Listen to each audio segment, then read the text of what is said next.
மங்கள திருநாள். நான் ஏன் பிறந்தேன் என்று ஒருமையில் நம்மை அழைக்க முடியாது.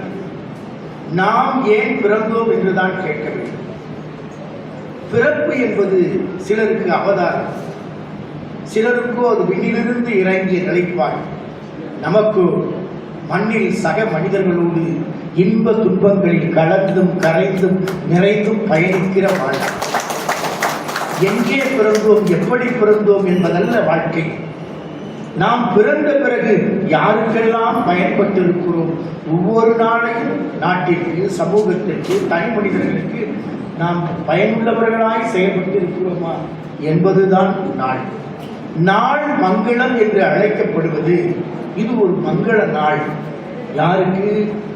அரசர்கள், சமய ஞானிகள் அவர்களது பிறப்பை நாள் மங்களம் என்று சொல்வார்கள். மன்னர்களிடமிருந்துதான் இந்த நாள் மங்களம் என்ற நிகழ்வு தொடங்கப்பட்ட மரபு.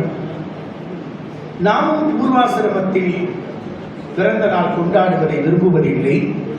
திருமணத்திற்கு வந்த பிறகும் நீண்ட நாளாக நம்முடைய பிறந்த நாளை அறிவிக்காமல் தான் தள்ளி வந்தோம்.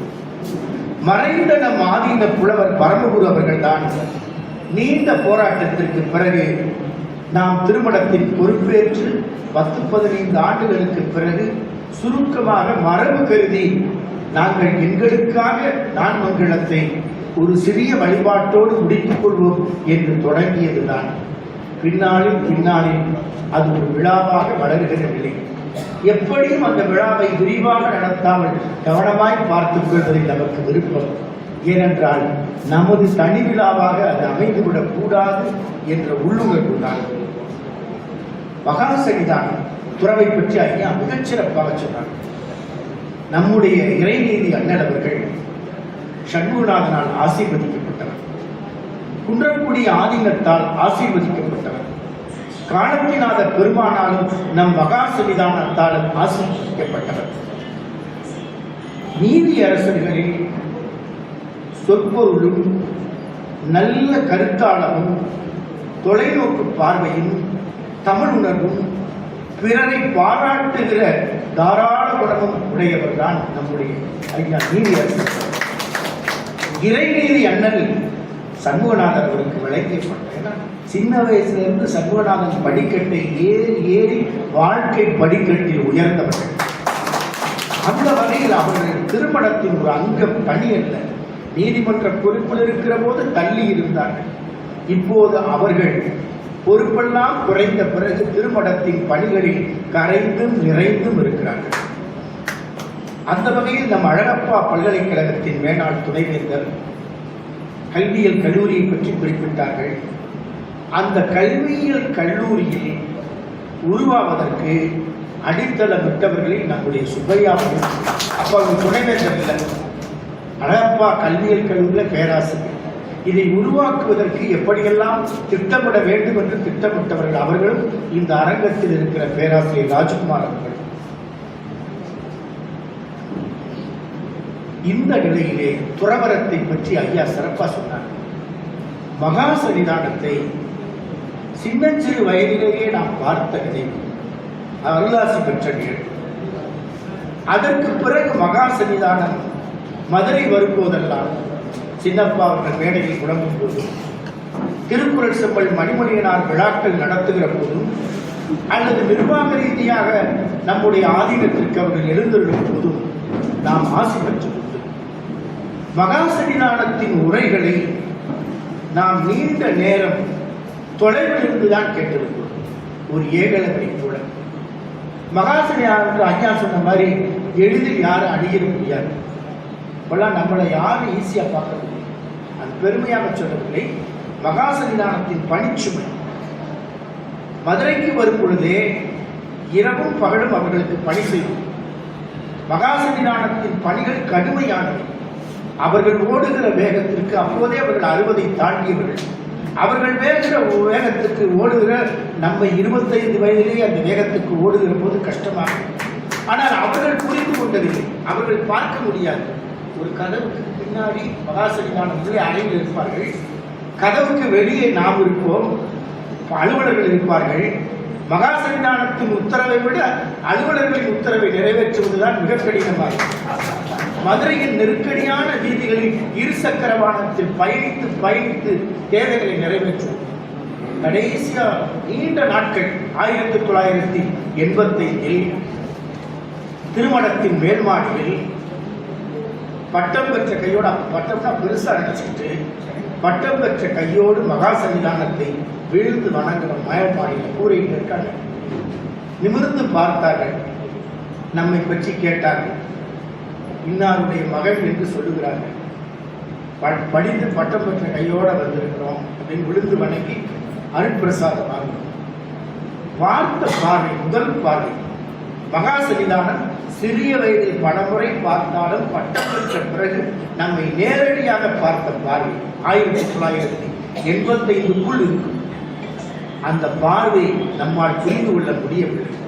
ஆனால் மெய் சிலிர்த்தது மணிவாசக பெருமான் எப்படி குருந்த மரத்தடியில் சிவபெருமானை மனித சட்டையோடு பார்த்து கண்ணால் யானும் கண்ணே காண்க, அதை ஐயா குறிப்பிட்டார்.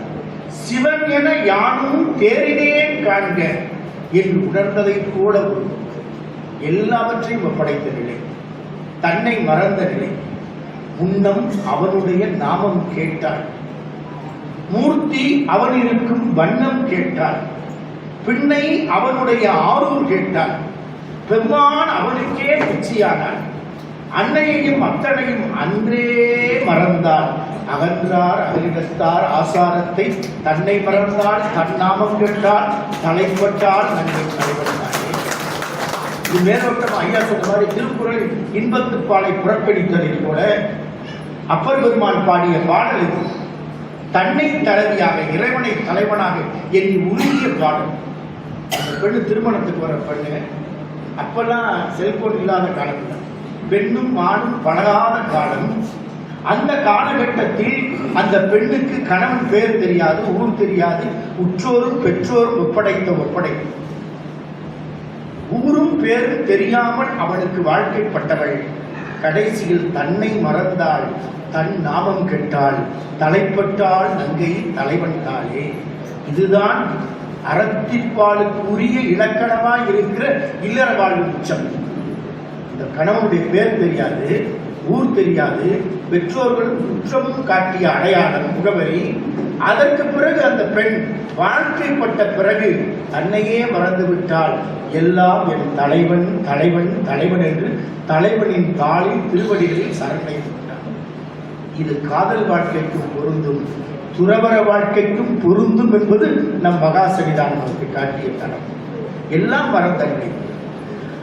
அதற்கு பிறகு மகா சன்னிதானம் ஏறத்தாழ 8 ஆண்டுகளுக்கு மேலாக மகா சன்னிதானம் விட்ட பணிகளை வேக வேகமாக நிறைவேற்றுகிற போது அவர்களுக்கே தெரியாது யார் இந்த வேலையெல்லாம் செய்கிறாங்க. தொலைபேசியில் தான் அழைப்பு வரும், பல செல்போன் காலம். அப்போதெல்லாம் தொலைபேசி தகவல் தொடர்பை இந்த தொலைபேசி வயர்லெஸ் அந்த போன் வழியா பேசுவாங்க. ஆனா காலையில் அதிகாலையில் 5 மணிக்கு எழுப்புவாங்க, இரவு 11 மணிக்கு. தொடக்க காலங்களில் இந்த வேலையை ஒப்படைக்கிறமே, இவர் வயசுக்கெல்லாம் அவர் செஞ்சிருவாரா என்று அவர்களுக்கு ஒரு நம்பிக்கை ஏற்படாத நேரம். அப்ப என்ன சொல்லுவாங்க, நமது தொலைபேசி எடுத்து நம்ம பேரை சொன்ன உடனே வச்சிருவாங்க. அப்புறம் அடுத்த பக்கத்தில் இருக்கிற உதவியாளரை போட்டு அவர் இல்லைப்பா மணி இல்லை, பையன் தான் எடுக்கிறாரு, ஆனால் அந்த வேலை நிறைவேறிடும்.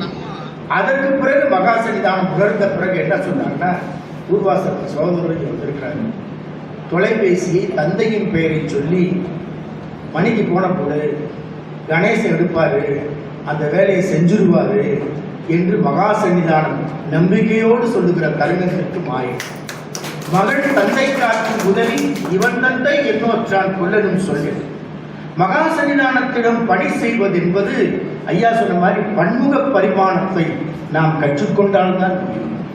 பம்பரம் கூட சுழற்ற பின்பு படுத்து விடும், சுழன்ற பம்பரமும் சுற்றி சுழன்று வேலை வாங்குகிற திறமை நம் மகா 1992 ஒரு மறக்க முடியாத தருணம் இந்தியாவுக்கு. அப்ப மகா சன்னிதானம் ஒரு பெரிய மாநாட்டை ஏற்பாடு பண்றாங்க. அவசர மாநாடு, திட்டமிடல, ஒரு நல்லிணக்க மாநாடு. அந்த மாநாடு 92 மதுரை வீதியில் கூட்டப்படுகிறது. ஒரே ஆளாய் மகா சன்னிதானத்தோடு உணர்ந்து பணி செஞ்சோம். மகா சன்னிதானத்துக்கு மிகப்பெரிய ஆச்சரியம். ஆனால் கருத்து உடன்பாடோடு நாம் பல விஷயங்களில் மகா சன்னிதானத்தோடு கேள்வி கேட்பாங்க. சின்ன பையன் தானே நம்ம அவங்களோட ஏற்றுக்கிறதா நினைக்க மாட்டாங்க. நம்ம சொன்ன கருத்துக்கள் சரியா இருந்தால் சரி அப்படியே செய்திருப்பாங்க. பிரதிவாதங்கள், வாத பிரதிவாதங்கள், கருத்து உரசல்கள், சிந்தனை சிதறல்கள் மகா சன்னிதானத்தோடு நிறைய தடவை நிறைய கேள்வி கேட்பாங்க. அதற்கான பதிலை கேட்ட உடனே சந்தோஷப்படுவாங்க அல்லது அமைதியாக அதை அப்படியே தொடர்ந்து செய்யலாம். அந்த மாநாடு நல்லிணக்க மாநாட நம்ம ஏற்பாடு செஞ்சதை பார்த்து திடீர்னு வந்தாங்க. இன்னைக்கு 2 நாள்ல இந்த மீட்டிங் நடத்தணும் அப்படிங்கிறாங்க. 2 நாட்களும் மதுரையில் திட்டமிட்டு நடந்த எந்த விதமான முன் தயாரிப்பும் இல்லாமல் நடந்த நல்லிணக்க மாநாடு மகா சன்னிதானத்திற்கு மனநிறைவித்தது. ஆனால் அவர்கள் மனது என்ன நினைத்தது என்று நமக்கு தெரியாது. அதற்கு பிறகு மகா சன்னிதானம் ஒரு நெருக்கடியான நேரத்தில் தன் உடல் தளர்வுற்ற நேரத்தில் மதுரையில் சந்திக்கிறாங்க. திடீரென அவசர அழைப்பு. காலையில் தொடங்கிய உரை மாலை வரை நீடிச்சது. மகா சன்னிதானம் நம்மை பக்குவப்படுத்துகிறாங்க. நாம் அந்த பொறுப்புக்கு தயாரில்லை. துறவு பாதை என்பது மிக கடினமானது. அதற்கு நாம் தயாராகலையே. விழுந்து விழுந்து வணங்கி மறுத்தோம். மகா சன்னிதானம் சொன்னார்கள், உலகம் பெரியது, உனக்கான பணிகள் நிறைய இருக்கிறது. சிறிய வட்டத்திற்குள் இருந்து வாழ்க்கையை முடித்துக் கொள்ள நினைக்காதே. பெரிய உலகத்தில் பெரிய வட்டத்தில் நீ செய்ய வேண்டிய கடமைகள் நாட்டிற்கும் சமூகத்திற்கும் இருக்கிறது. வீட்டுக்காக உன் வாழ்க்கையை முடித்துக் கொள்ளாதே என்றார். இதை தாங்குகிற சுமை இல்லை, இந்த சுமையை தாங்குகிற வலிமை நமக்கு இல்லை என்று விழுந்து விழுந்து வணங்குகிற போது சொன்னார் வார்த்தை இதுதான். குளவியை பார்த்திருக்கியா? அது ஒரு புழுவை கொட்டி கொட்டி கொட்டி குளவியா பார்த்து, அப்படி என்னால் உன்னை மாற்ற முடியும் என்று மகா சன்னிதானம் நமக்கு நம்பிக்கையை கொடுத்தார்கள். இதற்கு பிறகு ஒரு பொதுக்கூட்டத்திற்கு அழைத்து போகிறார்கள். அந்த பொதுக்கூட்ட பேச்சை கேட்க சொல்கிறார்கள். கேட்ட பிறகு 1000 கேள்விகளால் நம்மை சல்லடை போட்டு துளைக்கிறார்கள். நள்ளிரவு 2 மணிக்கு நாம் மகா சன்னிதானத்திடமிருந்து அவர்கள் கார் குன்றக்குடிக்கு போகிறது. நாம் இறக்கிவிடப்படுகிறோம். நமக்குள்ள 1000 சிந்தனைகள். இதற்கு பிறகு ஒரு நீண்ட இடைவெளிக்கு பிறகுதான் மகா சன்னிதானம் நம்மை பக்குவப்படுத்தி விட்டதாய் அவர்களுக்கு எண்ணம். பக்குவப்படுத்தி நாம் துறவு பாதைக்கு தயாராகி விடுவோம் என்ற நம்பிக்கையோடு அவர்கள் போகிறார்கள். மறுநாள் சில மாதங்களுக்கு பிறகு, ஓராண்டுக்கு பிறகு திடீரென ஐயா சொன்ன மாதிரி ஒரு அலுவலக பணி நிமித்தமா இங்க வந்துகிட்டு இருக்கோம். அப்போது இது போல செல்போன் இல்லை. ஆனால் மகா சன்னிதானம் நாம் குன்றக்குடிக்கு வருகிற போது மதுரை அலுவலகத்துக்கு போன் பண்றாங்க. நாம எங்க இருக்கிறோம்னு கேட்கிறாங்க. நமக்கு தெரியல, நமக்கு அந்த செய்தி தெரியல. குன்றக்குடிக்கு தான் வந்துகிட்டு இருக்கிறோம் அப்படின்னு சொன்ன உடனே தொலைபேசியை வச்சிடறாங்க. அதற்கு பிறகு நான் குன்றக்குடி மடத்துக்குள்ள நுழைஞ்ச உடனே உங்களை தான் சாமி தேடிக்கிறாங்க, மேலே போகிறாங்க. வேலையை போய் விழுந்து வணங்கிய உடனே மகா சன்னிதானம் பார்த்தாங்க. இன்னைக்கு கீழே பெரிய கூட்டம். கூட்டத்தில் நிறைய அறிஞர்கள் தமிழகம் முழுவதும் வந்திருந்தாங்க. அந்த பக்கம் தெரிஞ்ச பேனர்ல ஞானபீட நாள் மகா சன்னிதானம் திருமடத்தின் தலைமை பொறுப்பை ஏற்று மடத்தின் தலைவராகி 40 ஆண்டு காலத்துக்கு நிறைவு நாள். எல்லாம் மதுரையிலிருந்து ஐயா திருக்குறள் சுமல் மணிமொழி இருந்தாங்க, லே நாராயண செட்டியார் இருந்தாங்க. நாடு முழுவதும் இருந்த அறிஞர்கள் வந்திருந்தாங்க. எல்லாரும் கீழே அந்த அரங்கத்தில் இப்ப நிகழ்ச்சி தொடங்க முன்னாடி காத்திருக்கிற மாதிரி இருக்கிறாங்க. மேலே நமக்கு அழைப்பு. மேலே விழுந்து வணங்கணும்னா நம்ம ஏதோ சன்னிதானம் ஏதோ உத்தரவிடுறாங்க கூட. மகா சன்னிதானத்திட்ட ஒரே வார்த்தை, இங்கேயே இரு. இங்கேயே இரு என்ற வார்த்தை ஒரு ஞான வார்த்தை. அது தர்மபுர ஆதீனத்தில் குருஞான சம்பந்தருக்கு கிடைத்த வார்த்தை. குருஞான சம்பந்தர் தன் ஞான குருவாகிய கமலை ஞானப்பிரகாசர், அவர் இல்லறத்துறை. கமலை ஞானப்பிரகாசருக்கு பணிவிடை செய்கிறவர் குருஞான சம்பந்தர் சிஷ்யர், குருசீட உறவில் வந்தவர். அப்ப அவருடைய கமலை ஞானப்பிரகாசர் வீட்டுக்குள்ள போறாரு. கைவிளக்கு ஏந்தி வந்த சிஷ்யர் குருஞான சம்பந்தர் ஒண்ணுமே பேசாம இங்கேயே இருந்து போயிட்டார். வீட்டு வாசலில் குருநாதர் இங்கேயே இரு என்று சொன்னவுடன் அங்கேயே இருந்து விட்டார் குருஞான சம்பந்தர். இரவு முழுவதும் மழை கொட்டி இருக்கிறது. குருஞான சம்பந்தர் மட்டும் நனையில சுத்தி மழை பெய்யும். வீட்டு வாசலுக்கு கவலை ஞானப்பிரகாசரின் இல்லறத்துறை வந்து வீட்டு வாசலை பெருக்கிறாங்க. இங்க குருஞான சம்பந்தர் நிக்கிறத பார்த்துட்டு ஓடி போய் தன் கணவத்தை சொல்றாங்க. கவலை ஞானப்பிரகாசன் வெளியே வராது, அதிர்ச்சி அடைகிறார். என்னப்பா இங்கேயே இருந்தா அப்படியே இருக்கிறதா? குருநாதர் கிட்ட வார்த்தை ஒருபோதும் நான் ஈட முடியாது. மகா சன்னிதானத்துக்கு இந்த காட்சி எப்போதும் நினைவில் இருக்கும். கணக்கும் பொதிக்கும் சுமக்கும் எருதுக்கும் பணவீச்சை கண்டதுண்டோ? கணக்கும் பொதிக்கும் எருதுக்கும் தனவீச்சை கண்டதுண்டோ? எருதுக்க சுமை ஏற்றி வச்சா இவ்வளவுதான் ஏற்றப்பா இறங்கி இருப்பான்னு எருது சொல்லாது. அது ஏற்கிறவர் விருப்பத்தை பொறுத்து. அப்படித்தான் ஒரு குருநாதர் சீடனுக்கு என்ன கட்டளை இடுகிறாரோ அதை சீடன் நிறைவேற்ற வேண்டும். குருஞான சம்பந்தரை கூப்பிட்டாரு சிஷ்யர் கமலை ஞானப்பிரகாசன். இனிமேல் நான் உனக்கு குருவாக வேண்டிய நிலையில் இருக்கிறேன். நீ என்னுடைய சிஷ்யர் இல்லை, நீயே குருநிலையை அடைந்து விட்டாய். அதனால் நீ தனியா போய் உன்னுடைய தலைமை பொறுப்பை ஏற்று நடத்துங்க. ஒத்துக்கல. ஆனாலும் குருஞான சம்பந்தர் கமலை ஞானப்பிரகாசனை எண்ணித்தான் தர்மபுரத்தில் மடத்தை நிறுவுகிறார். அதுபோலதான் மகா சன்னிதானம் இங்கேயே இரு என்று சொன்ன வார்த்தை பம்பரமாய் சுழன்ற பணிகள் திருமணத்தின் பின்னால் நம் முடி இறக்கப்பட்டது. இதே திருமணத்தின் காலத்தினால சன்னதிகள் ஐயா சொன்ன மாதிரி ஒரே நாளில் மடத்தின் தலைமை பொறுப்பல்ல, படிப்படியாய் ஏற வேண்டிய பொறுப்பு. பரதேச நிலை. துறவரத்துக்கு வர்றவங்ககிட்ட தானாக துறவை திணிப்பதில்லை, அவங்க தான் விரும்பி ஏற்றுக்கிறது. அப்படிப்பட்ட நிலையில் தான் காலத்தினாதர் சந்நிதியிலே வைக்கப்பட்ட காவி துணி பரிவட்டம் சொல்லும் பல வார்த்தைகள் சமஸ்கிருத மொழியில் திருமணத்தில் புழக்கத்தில். சன்னிதானம் சாப்பிட்டாச்சான்னு கேட்கக்கூடாது, நைவேத்தியமாச்சா. ஆண்டவனுக்கு என்ன உபச்சார சொல்லோ அதையே சன்னிதானங்களுக்கு பயன்படுத்தும். சன்னிதானம் தூங்குறாங்கன்னு சொல்ல மாட்டாங்க, நித்திரையில் இருக்கிறார்கள் என்று சொல்றாங்க. சன்னிதானம் நைவேத்தியம் ஆய்கொண்டு இருக்கிறது என்று சொல்றாங்க, சாப்பிடுவாங்க. இந்த நிலையில் திருமணத்தில் காலத்தினாதர் சன்னதியில் துறவு ஆடைகளை காவி பரிவட்டத்தை வீழ்ந்து வணங்கி நானே எடுத்துக்கிறேன். பணிவடையை கூட கூப்பிட்டு சொல்றாரு, நீ வாட்டுக்க கையில போய் கொடுத்துறாரு, அவர் எடுத்துக்குவாரு. வந்து வீழ்ந்து வணங்கி காவி பரிவட்ட துணிகளை எடுத்து பூதி அடித்து நாம் ஏற்பட்டுவிட்ட முதலில் நிலை ஃபர்ஸ்ட் ஸ்டேஜ் பரதேச நிலை. பரதேசம் என்றால் ஊரூராய் சென்று பிச்சை எடுத்து வந்து குருநாதருக்கு காணிக்கை செலுத்த வேண்டும். அந்த பரதேச நிலையில் திடீரென காலை 9 மணி வரை இயல்பான உடையிலிருந்து பூர்வாசிரமத்தில் கணேசன் என்று அழைக்கப்பட்ட நாம் இதே துறவரத்தை ஏற்றுக்கொண்டவுடன் திரளாக கூடியிருந்த தமிழ் நண்பர்கள் மத்தியில், தமிழ் அறிஞர்கள் மத்தியிலே, நான் நாடு முழுவதும் இருந்து வந்த அறிஞர்கள் மத்தியிலே மகா சன்னிதானத்தின் பின்னால் விசிறிக்கொண்டே பணிவிடை செய்து கந்தசாமி தம்பிரானாய் ஆயிற்று. மகா சன்னிதானத்தின் சீடர்கள் யார்? ஆன்மீக என்பது மட்டும் இல்லை, அது மற்ற ஆதீனங்களே. ஐயாவை கூட எங்களுக்கு நெருக்கமான ஆன்மீக நண்பர்களும் உண்டு, சுப்பையாவை கூட கேள்வி கேட்கிற அறிஞர்களும் உண்டு. பல இப்போது கொஞ்சம் சில நிமிடங்களுக்கு முன்னால் வந்த சாமி திராவிடமணி போன்ற அன்பர்கள் கூட்டத்திலிருந்து ஒருத்தர் சேலத்திலிருந்து ஒருத்தர் கேட்டார், என்ன சாமி புதுசா ஒரு சாமியை நிப்பாட்டிருக்கீங்க, உங்க மாதிரி அவர் பேசுவாரா, அவரை பேர் சொல்லிருப்ப அப்படின்னாரு. மகா சன்னிதானம் திருப்பி நம்மளை பார்த்தாங்க.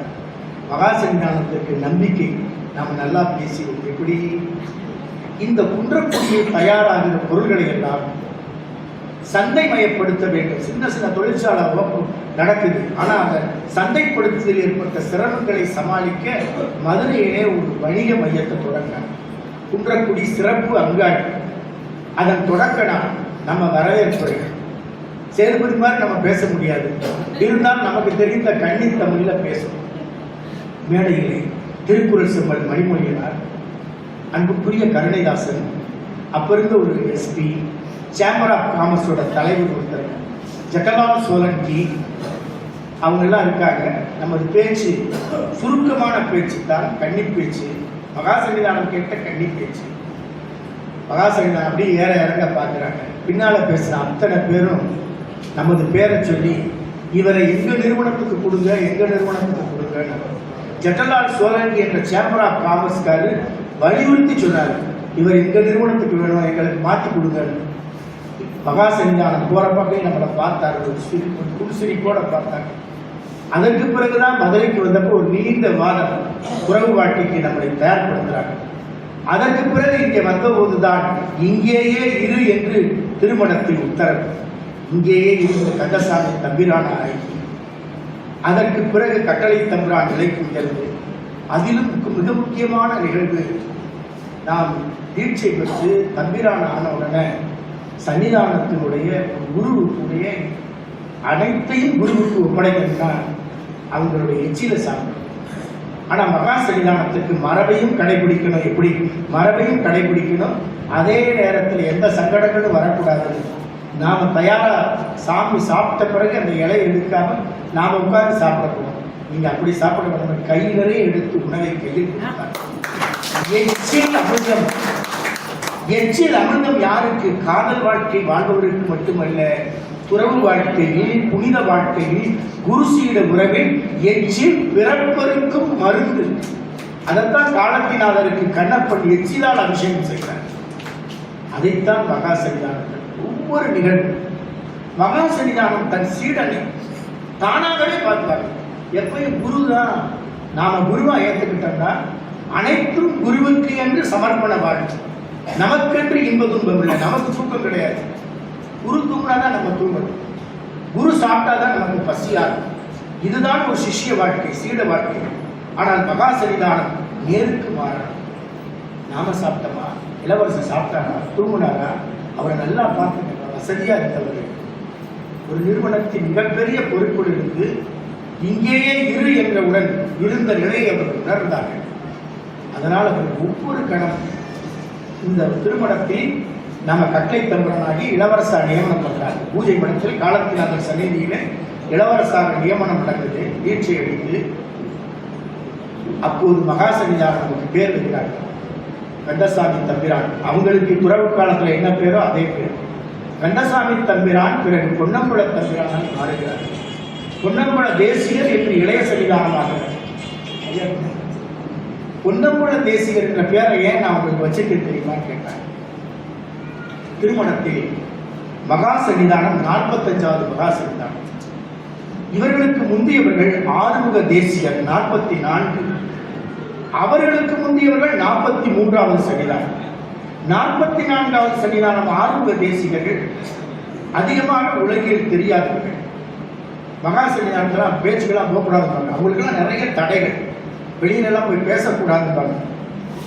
அப்படிப்பட்ட சூழ்நிலையில் இளைய சன்னிதானமாய் ஐயா சொன்ன கம்பன் கழகம், காரைக்குடி கம்பன் கழகத்தில் மகா சன்னிதானம் பேசிய புதரிடை மலர் என்ற பேச்சு உலக புகழ் பெற்றது. இப்படி அண்ணாவை பேசக்கூடாது. அண்ணாவுக்கு என்ன பிரச்சனை? மேடையில பேசக்கூடாது. யார்கிட்ட பேசக்கூடாது? அண்ணா இளைஞர்கள்ட்ட பேசக்கூடாது. அண்ணா இளைஞர்கள்ட்ட மாணவர்களை கெடுத்துருவாரு. அதனால அவர் கல்லூரிக்கெல்லாம் கூப்பிடாதுன்னு எழுதப்படாத உத்தரவு. ஆனா கூப்பிடுறாங்க. யார் கூப்பிடுறாங்க? மாணவர்கள். எப்படி கூப்பிடுறாங்க?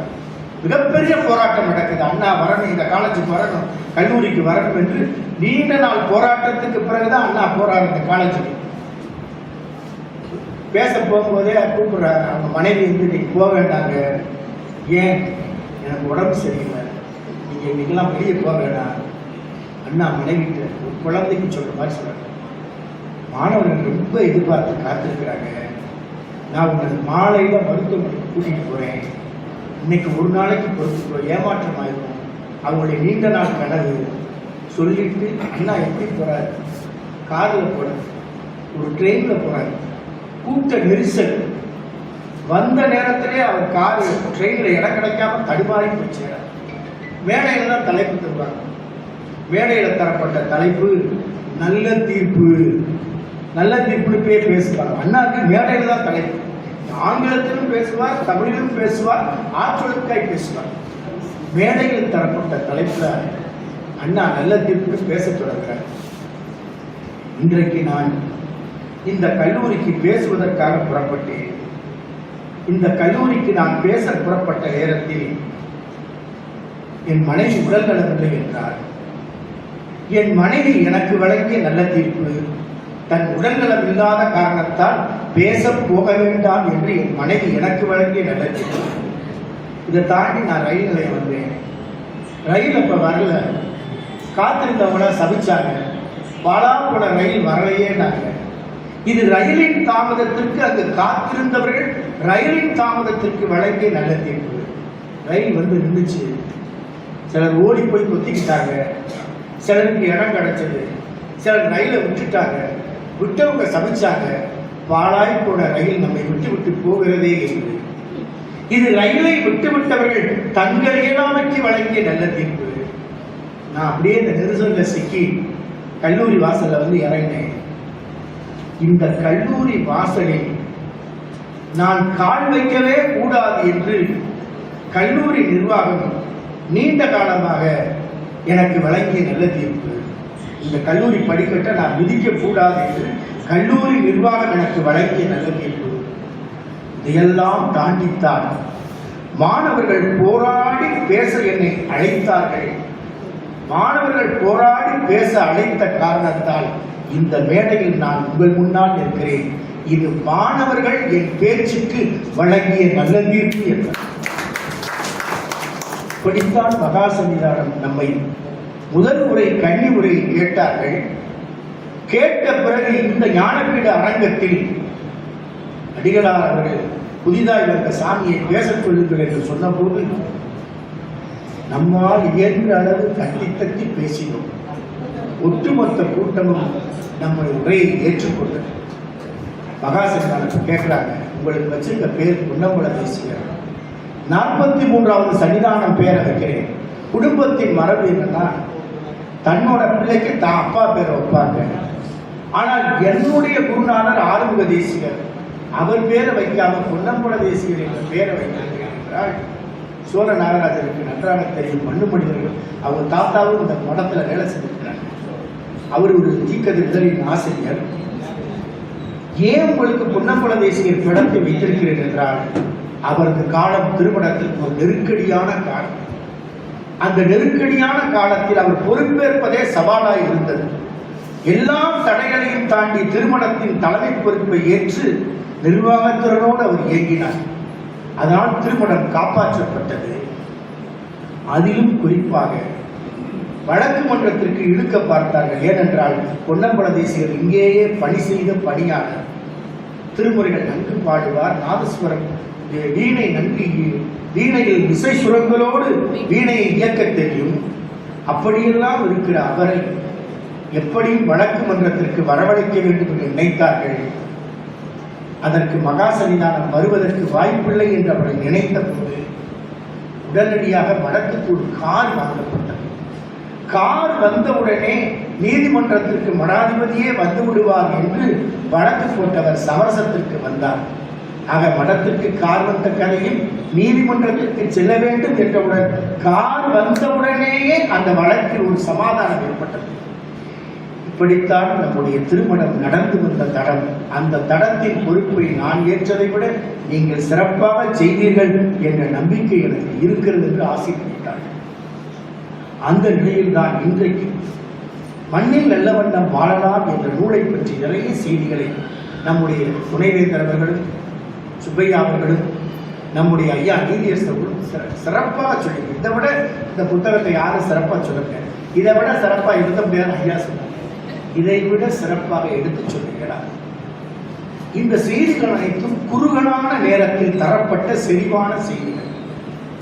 மதுரை வானொலியை ஐயா சுந்தராவுடைய கொண்டிருக்கும் போது அப்படித்தான் நிறைய முறை ஒரே நாளில் 30 டாக்கு இருக்கும்.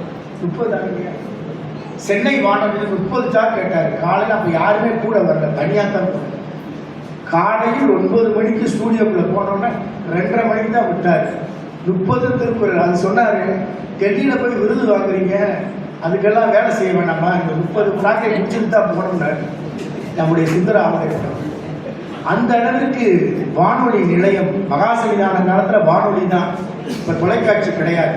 அதற்காகவே குன்றக்குடியில் ஒரு வானொலி பூங்கா அமைத்திருந்தாங்க.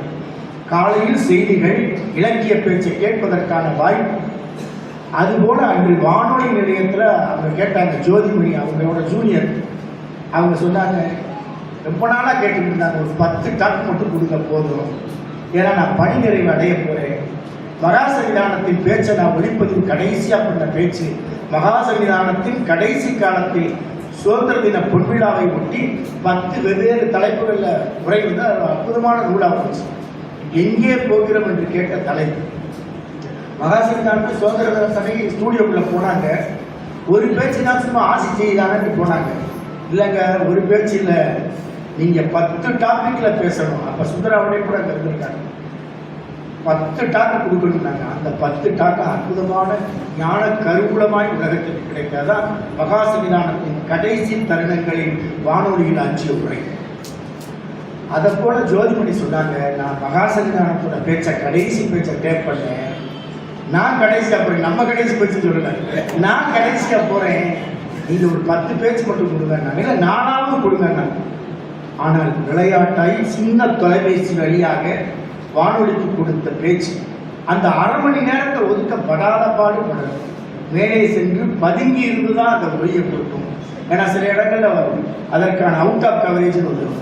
அப்படி கொடுக்கப்பட்ட வெறும் 4 உரைகளை கொடுப்போம் என்றதுதான் 2 ஆண்டுகளாக நீடித்து. நாம தான் பிரச்சனை போடுங்க, ஏன்னா கேட்கிறவங்களுக்கு சுவை முடியக்கூடாது. அந்த வகையில் நாளொரு நயத்தை போல நாள்தோறும் நாம் தந்த உரை பல நெருக்கடியான நேரங்களில் பதிவு செய்யப்பட்ட உரை, சில நெருக்கடியான சந்தர்ப்பங்களில் பதிவு செய்யப்பட்ட உரைதான் இப்போது 2 நூலாக. அதுல இதுவரைக்கும் எப்பயும் திருமணத்தை வெளியீடு தான் போடுவோம். இப்போ உங்களெல்லாம் 100, 200 வாங்க வச்சது நம்ம இல்லை, என்சிபி வச்சுதான். நாமெல்லாம் என்சிபி வச்சுட்டு தான் போவோம். 100, அதாவது மக்களுக்கு கருத்து போகும்.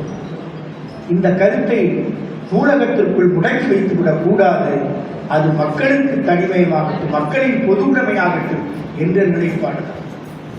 அந்த நிலைப்பாட்டிலே தான் இன்றைக்கு நம்முடைய என்சிபி வச்சு மிக குறுகிய காலத்தில் இந்த நூல் ரெடியா தயாரான நேரம் 1 வாரம் தான். 1 வாரத்தில் உள்ளத்துல எப்பயும் இருக்கிற இறைநீதி அண்ணலையும் சுப்பியாசாரையும் கேட்ட மாத்திரத்தில் 2 பேரும் வந்துடும். அழைப்புதலே சும்மா சம்பிரதாயத்திற்கு முதல் நாளில் தயாராகப்பட்டார். அப்படிப்பட்ட அந்த நூலை இன்றைக்கு பதிப்பித்து நூலின் பல செய்திகளை பேசி ஐயா ராஜகோபுரம் சொன்னாங்கன்னா சும்மா நீங்க லேசா நினைக்கக்கூடாது. தென்காசி கோயில் கும்பாபிஷேகம், கும்பாபிஷேகம் நடத்துறப்ப எவ்வளவு சிரமங்கள் நீங்க செய்தித்தாளை பார்ப்பீங்க.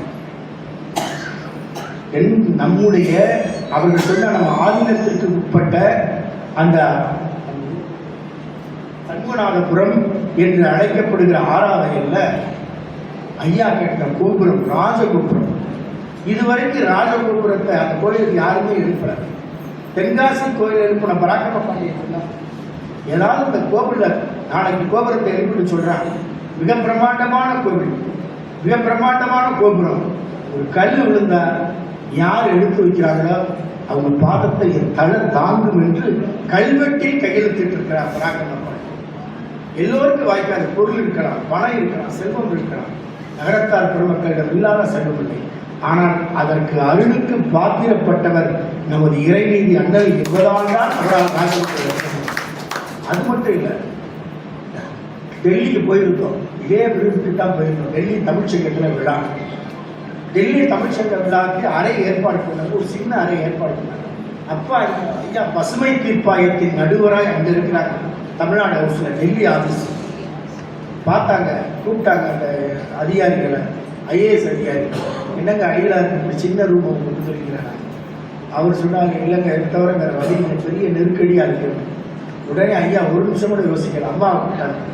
இல்லற வாழ் முத்துப்பெரியனாகி அம்மாவும் ஐயாவும் நடத்திய இல்லறம்தான் உலகத்திலேயே ஒரு கணவன் மனைவி எப்படி வாழ வேண்டும் என்பதற்கான மேன் ஃபார் ஈச் அதர். அவ்வளவு ஐயாவுடைய சகல வெற்றிக்கும் பின்புலத்தில் அவர் இருந்தார். இல்ல அரண் எனப்பட்டதே இல்வாழ்க்கை என்ற ஆதர்சம். அந்த நிலைப்பாட்டில் தான் அம்மாவும் ஐயாவும் உடனே பார்த்தாங்க வெளியில இருந்து.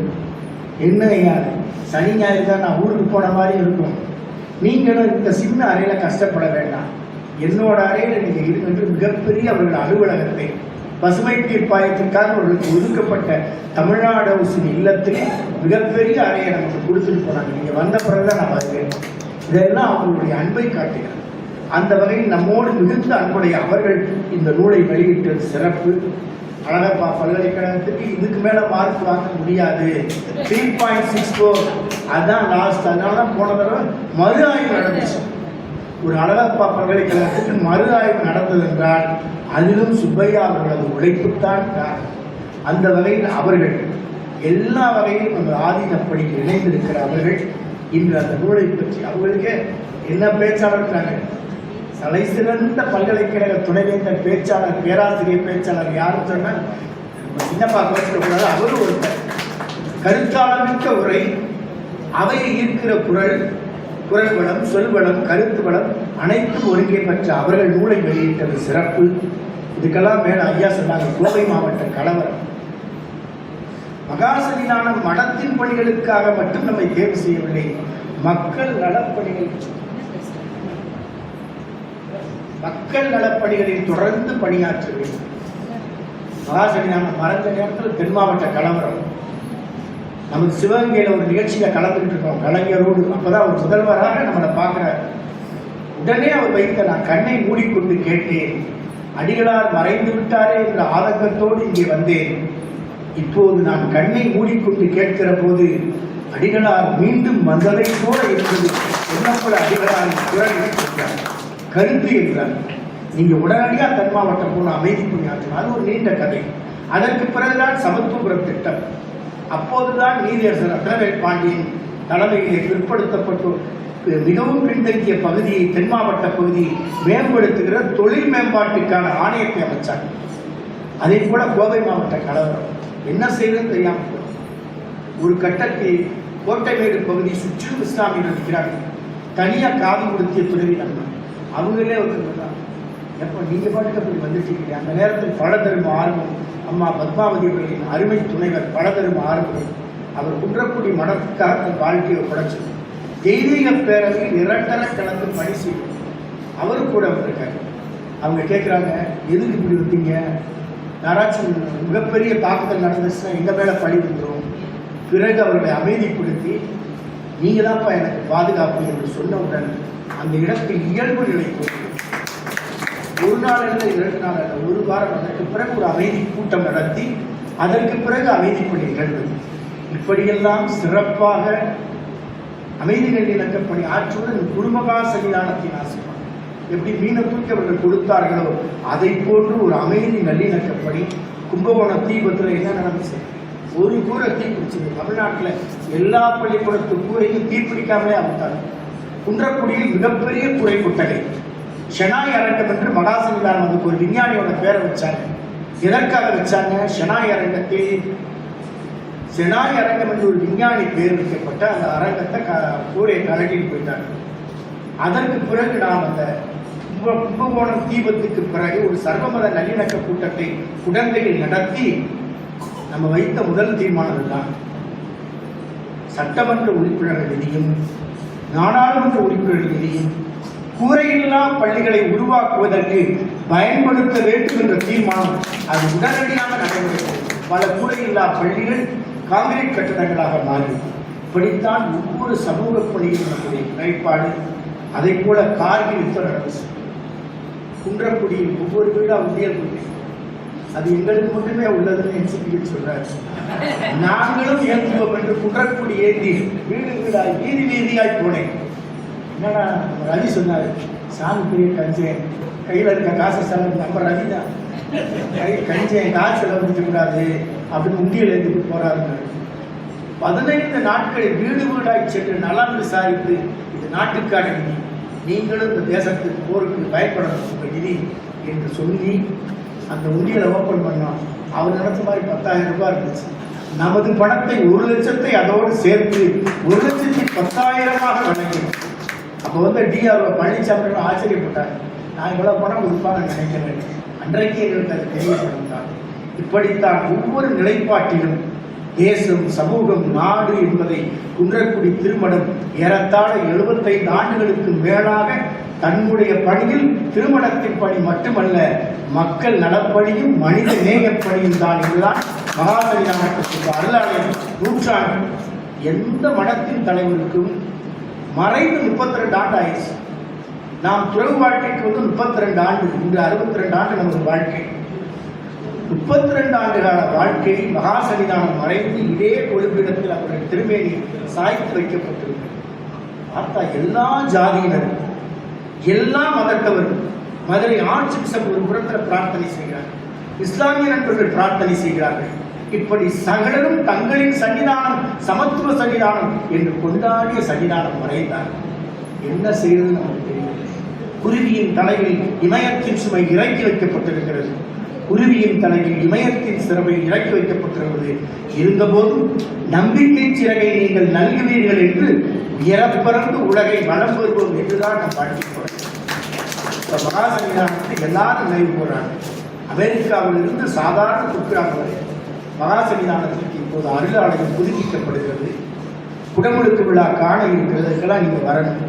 மகா சன்னிதானத்தின் திருவுருவச் சிலை அமைய இருக்கிறது. அனைவரும் அதில் கலந்து கொள்ள வேண்டும். மகா சன்னிதானத்தின் மணி விழாவின் போது அது வெறும் பந்தலிட்டப்பட்டிருக்க தட்டி கவனம் கொடுத்தாங்க. அன்று இரவு படுப்பதற்கு இடமில்லாமல் அதே வளாகத்தில் தட்டிக்காவல் விடப்பட்ட திறந்த வழியில்தான் மகா சன்னிதானத்தின் மணி விழா நாளன்று இரவு நாம் தங்கியிருந்தோம். இந்த இடத்தில் மகா சன்னிதானத்திற்கு நாம் ஒரு அருளாலயம் எழுப்புவோம் என்று கனவில் கூட எண்ணி பார்க்கவில்லை. அது நனவாகி இருக்கிறது. நமக்கும் அதில் ஓரத்தில் ஒரு இடம் இருக்கும் என்ற நம்பிக்கையோடு மகா சன்னிதானத்தோடு இணைந்த நம் வாழ்வியல் பயணம்.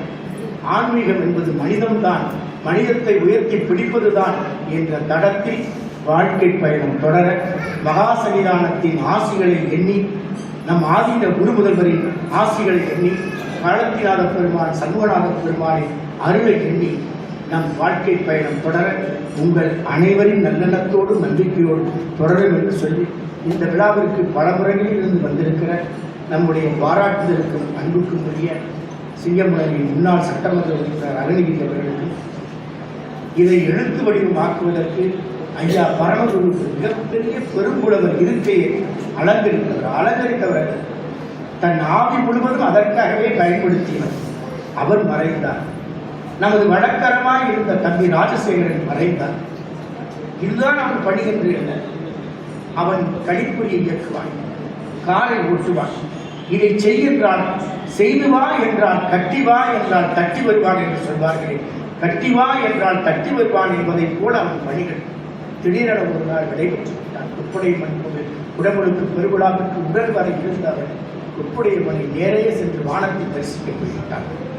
இத்தனை இழப்புகளையும் தாண்டி நம்மோடு பின்வருகிறவர்கள் அன்புக்குரிய சிங்கார வடிவேல். அவரே ஒரு எழுத்துச் செப்பல். அவரது சிறுகதைகள் நாவல்கள் பாடமாக வைத்திருக்கிறார்கள். நம் பாபநாசம் திருவள்ளுவர் கல்லூரியின் தமிழ்துறை பேராசிரியர் வரலட்சுமி அவர்கள். சாமிக்கெல்லாம் எழுத்து வராது என்று அவருடைய நம்பிக்கை நம்ம பேராசிரியர். அந்த வகையில் அவரது நூல் பாடமாக இருக்கிறது. அவரும் இந்த எழுத்துப் பணியில், சமூக பணியில், ஒலிக்காத தொலைபேசி எப்போதும் கையில் வைத்திருக்கிற பணியை சிறப்பாக பணி செய்கிறார். தேர்வுபுரி அவர்கள் அவரது அருமை இளவல் அருணன் மறைமுகமாக இருந்து எழுத்துப் பணியை செய்கிறார். NCPH நம்முடைய பணிக்கு உறுதுணையாக இருக்கிறது. இதையெல்லாம் தாண்டி நம்முடைய திலகவதி அவர்கள் தம்பி ராஜாவுக்கு சென்ற பணியை அவர் இருக்கும்போதே உடன் சுமந்தவர். இப்போது நமது எழுத்துப் பணியிலும் மற்ற பணிகளிலும் இரண்டர கலந்திருக்கிறார்கள். நம்முடைய ஆதீன அனைத்து அலுவலர்கள். மகா சன்னிதானம் மறைந்தார், இவர்தான் எங்கள் மகா சன்னிதானம் என்று அனைத்து அலுவலர்களும், நம்முடைய ஆதீன அலுவலர்கள் மட்டுமல்ல, குன்றக்குடி மற்றும் 5 கோயில் தேவஸ்தானத்தின் அனைத்து கிராமங்களில் வசிக்கின்ற பெரியோர்களும் மகா சன்னிதானத்தின் உருவிலேயே நம்மை பார்த்து நமது பணிகளுக்கு உறுதுணையாக இருக்கிற அவர்கள் அனைவருக்கும் வார்த்தையால் அல்ல, இனி நாம் வாழும் வாழ்க்கையால் நன்றி சொல்வோம் என்று சொல்லி அனைவருக்கும் நன்றிகள் நல்வாழ்த்துக்கள்.